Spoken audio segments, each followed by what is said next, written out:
किंतु यह कार्रवाई अन्यायपूर्ण है क्योंकि एफएसएसओ का कार्य क्षेत्र सीमित है। मेरा काम केवल स्थानीय निरीक्षण और रिपोर्टिंग तक सीमित है। मेरे पास फोनों की फायर क्लियरेंस देने या बड़े पैमाने पर सुरक्षा मानकों को लागू करने का अधिकार नहीं है। आपने जिन्हें सुना, ये लखनऊ के इंदिरा नगर के fire substation officer Kamlendra Kumar Singh उर्फ के सिंह हैं।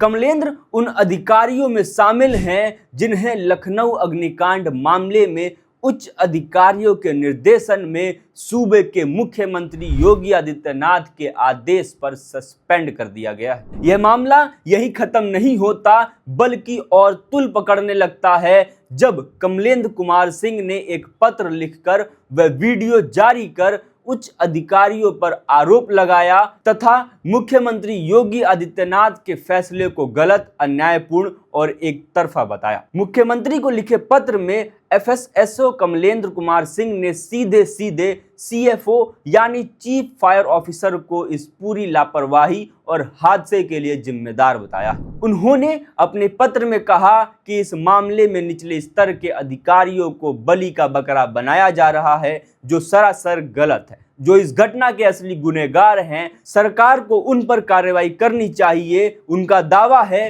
कि उनका कार्य क्षेत्र बेहद सीमित है। बिल्डिंग को एनओसी देने या ना देने के सभी अधिकार चीफ फायर ऑफिसर के पास है। जब सारे फैसले और अधिकार उनके पास हैं तो जिम्मेदारी भी उन्हीं की तय होनी चाहिए। कमलेंद्र कुमार की बात में कितनी सच्चाई है, इस बात का अनुमान लगाया जाना कठिन नहीं है। वह आगे फायर टीम की रिस्पांस टाइमिंग को लेकर भी सवाल उठाते हैं। उनका आरोप है कि आग लगने के बाद दमकल की गाड़ियां काफी देर से पहुंची। इसके लिए भी सीधे चीफ फायर ऑफिसर ही जिम्मेदार है। उन्होंने और क्या कहा, जरा आप सुनिए। कार्य क्षेत्र सीमित है।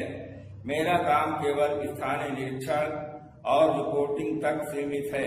मेरे पास फोनों की फायर क्लियरेंस देने या बड़े पैमाने पर सुरक्षा मानकों को लागू करने का अधिकार नहीं है।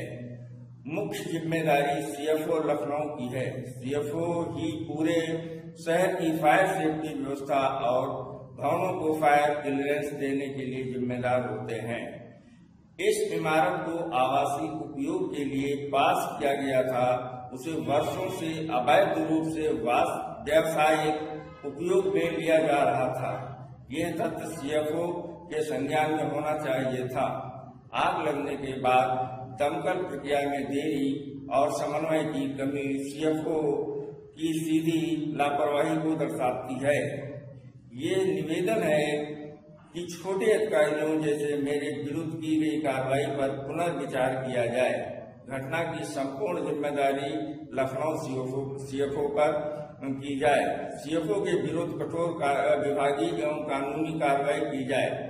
पीड़ित परिवारों को शीघ्र न्याय एवं उचित मुआवजा। दरअसल मामला 22 जून का है। लखनऊ के अलीगंज में 3 मंजिला इमारत में लगी आग से जुड़ा है, जिसमें 15 लोगों की जान चली गई थी। स्थानीय लोगों का आरोप है कि फायर विभाग की गाड़ी काफी देर से पहुंची थी। अगर फायर ब्रिगेड समय से दुर्घटना स्थल पर पहुंच जाते तो संभवतः कई लोगों की जान बचाई जा सकती थी और स्थिति कुछ और ही होती। जिस बिल्डिंग में आग लगी उसे रेजिडेंशियल यूज के लिए ही अप्रूवल मिला था, लेकिन बाद में नियमों की अनदेखी कर उस बिल्डिंग को कमर्शियल कामों के लिए इस्तेमाल किया जा रहा था। आरोप तो यह भी है कि लखनऊ विकास प्राधिकरण यानी एलडीए ने समय रहते इस पर ठोस कार्रवाई नहीं की। बताया तो यह भी जा रहा है कि साल 2016 में एलडीए ने इस कथित अवैध बिल्डिंग के खिलाफ मुकदमा दर्ज कराया था, जिसके बाद इसे गिराने के आदेश भी दिए गए थे। हालांकि बाद में भवन मालिक ने यह कहते हुए कोर्ट में आपत्ति दर्ज कराई